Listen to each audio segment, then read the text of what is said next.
Antes de que una persona pueda realmente creer en Jesucristo, tiene que creer que Cristo es realmente el Salvador, que Él es quien dice ser. No puedo tener fe salvífica si soy consciente de lo que dice la Biblia que Jesús hizo, pero de hecho no lo creo intelectualmente. No puedo asentir a esa verdad. Hoy, en Renovando tu Mente, ¿qué es la fe salvífica?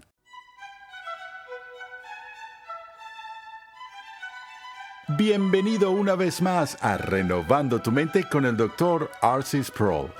Esta es la lección número 42 en la edificante serie de enseñanza Fundamentos, un panorama general de la teología sistemática.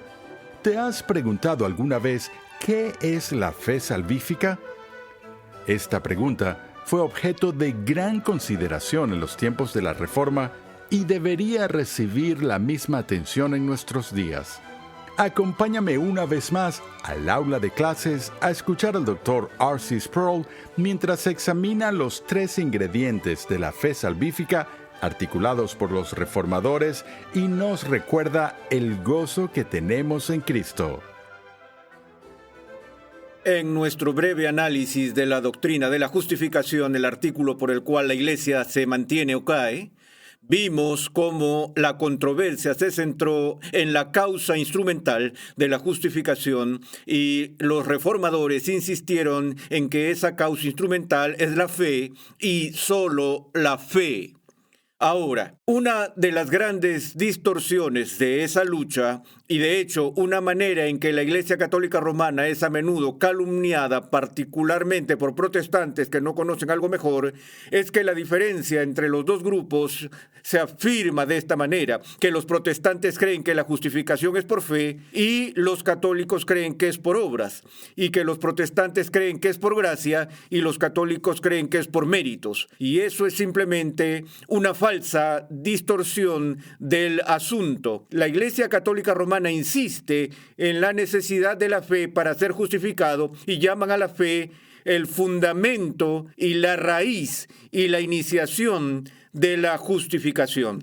Y no puede ser justificado sin eso. Sin embargo, no es suficiente para justificarnos porque también debe haber obras. Y entonces la diferencia para los reformadores es solo por la fe. En cambio, los católicos romanos ven que es fe más obras, al menos las obras de satisfacción en el caso de la penitencia. Además, también es una distorsión decir que los reformadores creían que la justificación era solo por gracia y que la Iglesia Católica Romana era solo por méritos. Como ya hemos visto, la Iglesia Romana no creía que alguien pudiera justificarse a menos que por primera vez recibiera la infusión de la gracia de la justificación que viene a través de los sacramentos. Y así, a pesar de que el mérito tiene lugar, al menos mérito congruente, ese mérito congruente descansa y depende de la gracia para su empuje original. Entonces, la diferencia es que Roma cree en la fe más obras para la justificación y los reformadores creen en la fe solamente. Roma cree en la gracia más méritos para ser justificados y los reformadores creyeron en la gracia solamente. Pero debido a que la controversia se centró tanto en este asunto de la fe, y debido a que el Nuevo Testamento habla tan a menudo acerca de creer en el Señor Jesucristo, la fe es tan central para la religión bíblica que a veces nos referimos al cristianismo como la fe cristiana. Hay un contenido decidido que debe creerse, que es parte integral de nuestra actividad religiosa. Y entonces, en los tiempos de la Reforma, la pregunta que surgió y que recibió mucha atención fue la pregunta: ¿qué es realmente la fe salvífica? Porque la gente escuchó a Lutero decir que enseñar una doctrina de gracia barata, donde todo lo que una persona tenía que hacer era decir, bueno, creo, y luego ellos son transportados al reino de Dios. Y toda esta idea de justificación solo por la fe sugiere a muchas personas un tipo de antinomianismo ligeramente velado que dice: puedo creer siempre y cuando crea las cosas correctas, puedo vivir cualquier tipo de vida impía que prefiera y aún así ser salvo.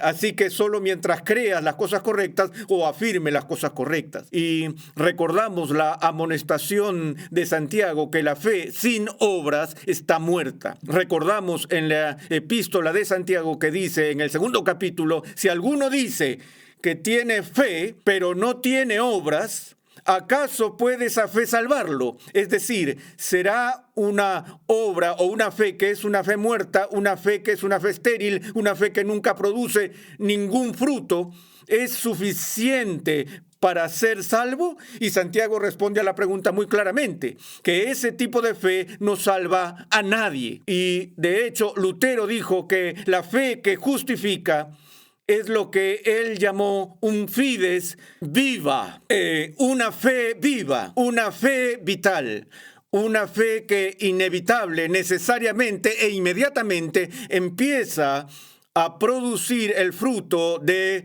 rectitud. De hecho, si esa fe no tiene ninguna cosecha de rectitud, no es verdadera fe según Lutero. De hecho, Lutero dijo que la justificación es solo por la fe, pero no por una fe que está sola. Así que, si puedo regresar a mi ecuación, para la Iglesia Católica Romana era la fe más las obras iguales a la justificación. Para el antinomiano es solamente la fe la que te da justificación menos obras. Para la Reforma Protestante, la fe es igual a justificación más obras.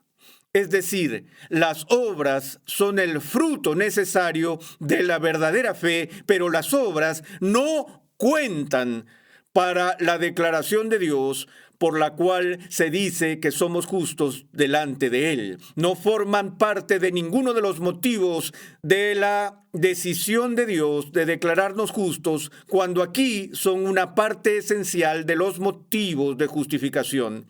Hay una gran diferencia allí. Entonces, una vez más, los reformadores se enfrentaron a la pregunta: ¿de qué se compone la fe? ¿Cuáles son los elementos constitutivos de la fe salvífica?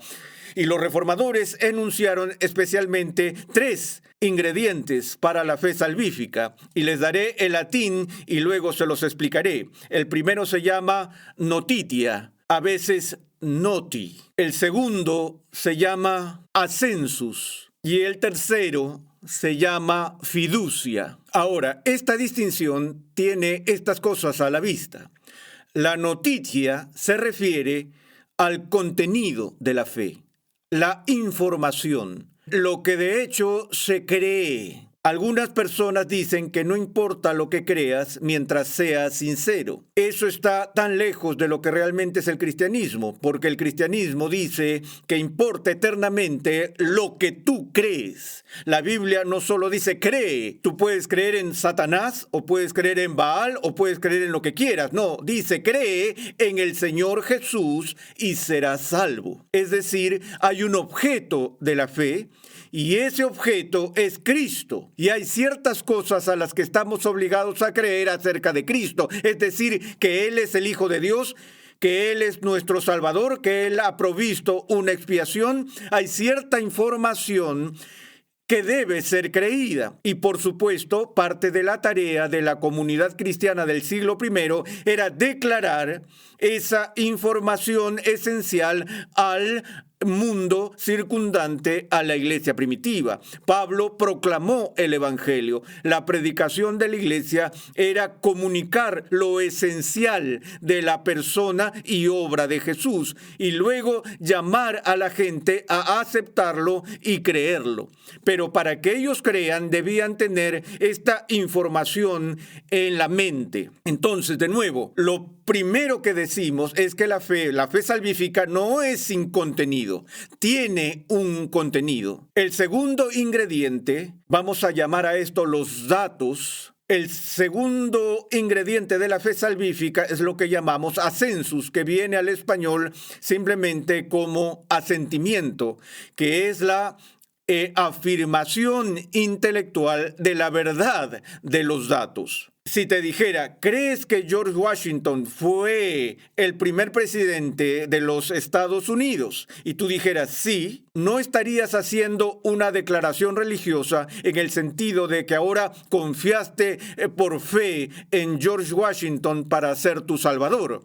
Pero si te preguntara si crees que él fue el primer presidente, estaría preguntando si intelectualmente estabas preparado para afirmar la veracidad de la propuesta de que George Washington fue el primer presidente de los Estados Unidos.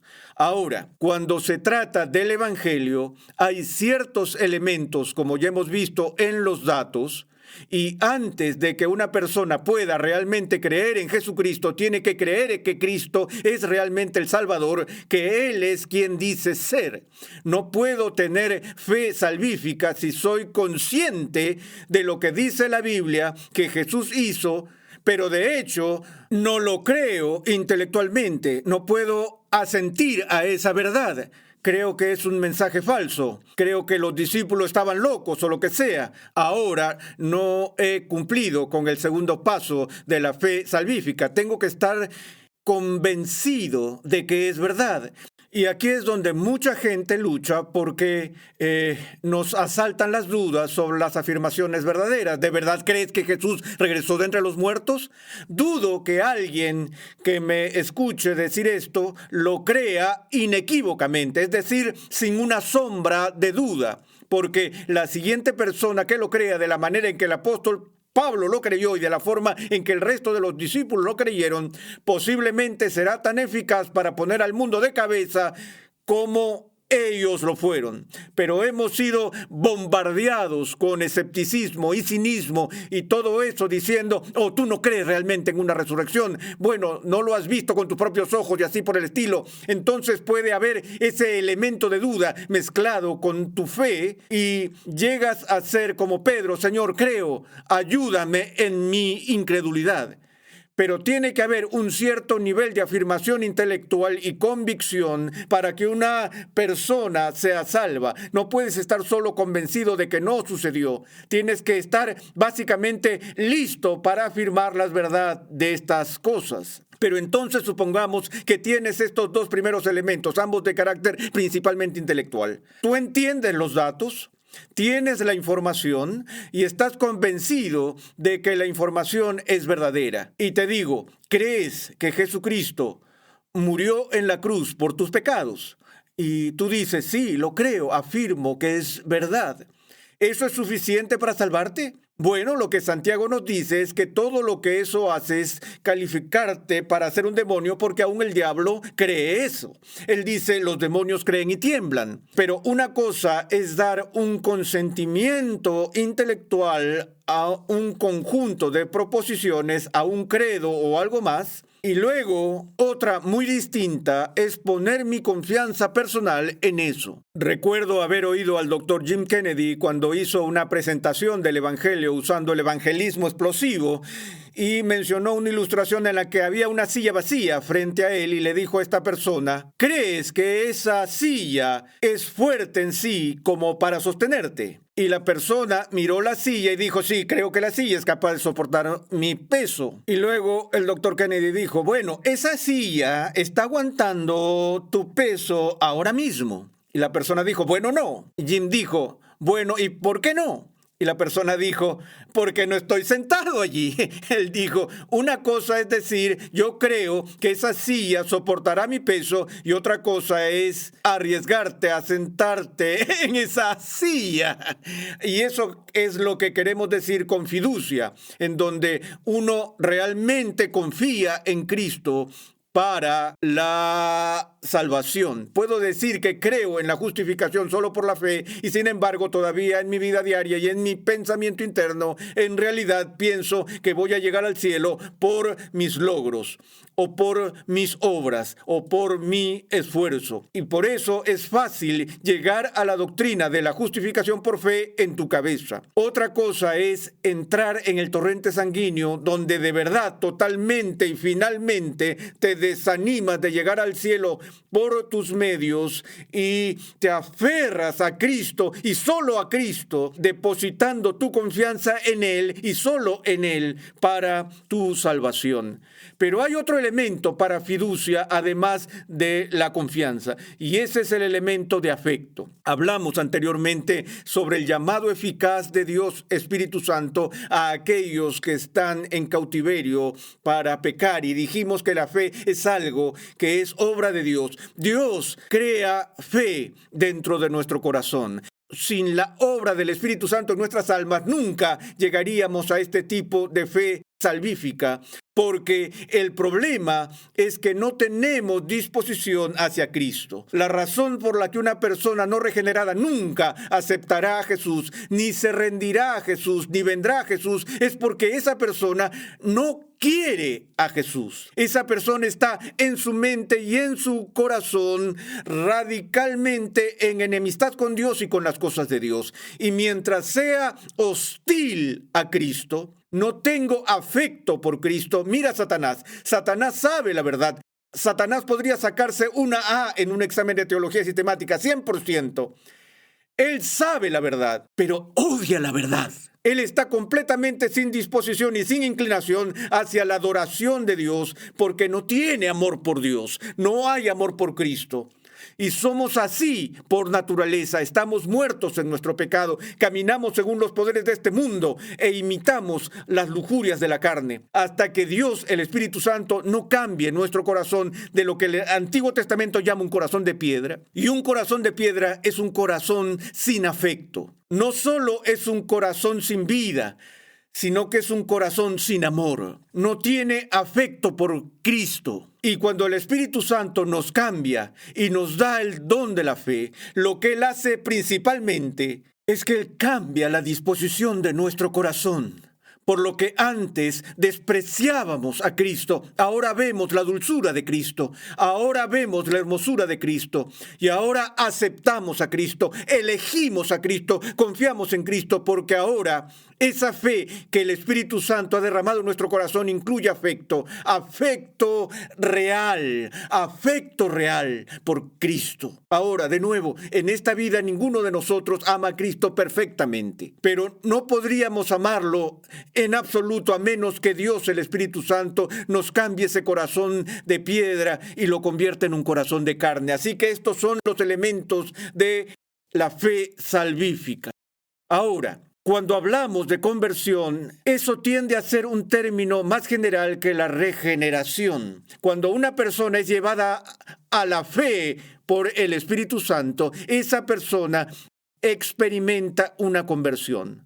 Su vida da un vuelco. Ahora piensa en esto. Si antes no habían tenido fe y ahora tienen fe, si antes no tenían afecto por Cristo y ahora tienen afecto por Cristo, eso literalmente hace toda la diferencia del mundo. Y tu vida dará un vuelco. Y es en esa situación que experimentamos uno de los frutos inmediatos de la fe genuina que algunas personas incluirían como parte integral de la fe genuina, y eso es arrepentimiento. Y aunque la Biblia distingue entre arrepentirse y creer, realmente uno es la otra cara del otro, porque realmente no puedo tener afecto por Cristo y aceptar a Cristo hasta que reconozca y admita que soy pecador y que necesito desesperadamente su obra a mi favor. Y por supuesto, el arrepentimiento incluye en sí el odio por mi propio pecado.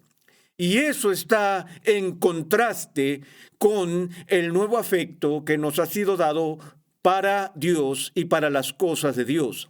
Así que ahora siempre me molesta cuando los ministros dicen, ven a Jesús y todos tus problemas serán resueltos. Mi vida no se complicó sino hasta que llegué a ser cristiano, hasta que me convertí. Porque antes de ser cristiano caminaba por un solo rumbo. Mi curso a seguir era el de una calle de un solo sentido.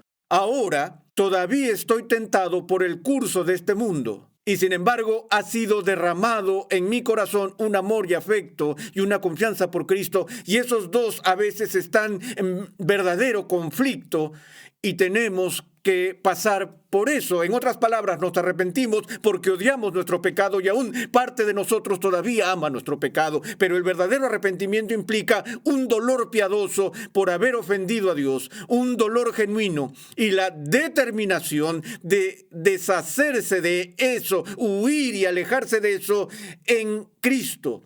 El arrepentimiento no significa victoria sobre el pecado. Si el requisito fuera una victoria total sobre el pecado para ser salvo, nadie se salvaría. Pero el arrepentimiento sigue siendo un alejamiento, tener una postura distinta.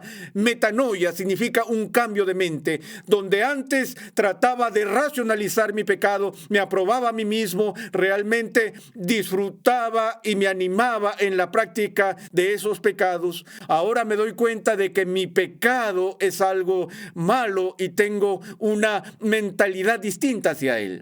No significa que lo haya conquistado, pero mi mente ha cambiado y cambiado drásticamente. Ahora, veremos el fruto de las obras que fluyen de la fe cuando veamos la santificación. Entre tanto, permítanme hablar de un par de otros resultados de la fe verdadera. Inmediatamente después de la justificación viene la adopción. Cuando Dios nos declara justos en Jesucristo, Él nos adopta en su familia. Su único hijo natural verdadero es Cristo, pero Cristo se convierte en nuestro hermano mayor por medio de la adopción. Nadie ha nacido en la familia de Dios. Ustedes son por naturaleza hijos de ira, no hijos de Dios. Dios no es por naturaleza tu padre. La única manera de tener a Dios como padre es si Él nos adopta. Y la única manera en que Él te adoptará es por la obra de su Hijo. Pero cuando ponemos nuestra fe y confianza en Cristo y confiamos en Él, Dios no solo nos declara justos, sino que nos declara sus hijos e hijas por medio de la adopción. Finalmente, Pablo nos cuenta en el capítulo 5 de Romanos algunos de los otros frutos de la justificación. El primer versículo de Romanos 5 dice: por tanto, habiendo sido justificados por la fe, tenemos paz para con Dios por medio de nuestro Señor Jesucristo, por medio de quien también hemos obtenido entrada por la fe a esta gracia en la cual estamos firmes y nos gloriamos en la esperanza de la gloria de Dios. Tres cosas se mencionan rápidamente. El primer fruto de la justificación es la paz, paz para con Dios. Éramos enemigos. Se acabó la guerra. Los enemigos han sido reconciliados. Dios ha declarado un tratado de paz con todos aquellos que ponen su fe en Cristo. Y no es una guerra fría. No es una tregua inestable donde a la primera que hagamos algo malo Dios empieza a agitar la espada. Esa paz es una paz eterna, una paz duradera, una paz inquebrantable porque ha sido ganada por la justicia perfecta de Cristo. Y debido a que tenemos paz con Dios, la segunda cosa viene inmediatamente, tenemos acceso a Él. Ven, Dios no permite que sus enemigos tengan una relación íntima con Él, pero una vez que hemos sido reconciliados a través de la cruz y a través de Cristo, tenemos acceso a su presencia y tenemos gozo en la gloria de quien es Él. Estos son los primeros frutos de nuestra justificación.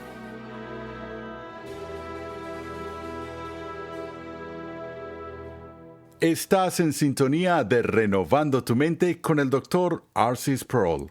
Te invitamos a visitar nuestra página web renovandotumente.org, donde podrás descargar gratuitamente la guía de estudio de la serie de hoy.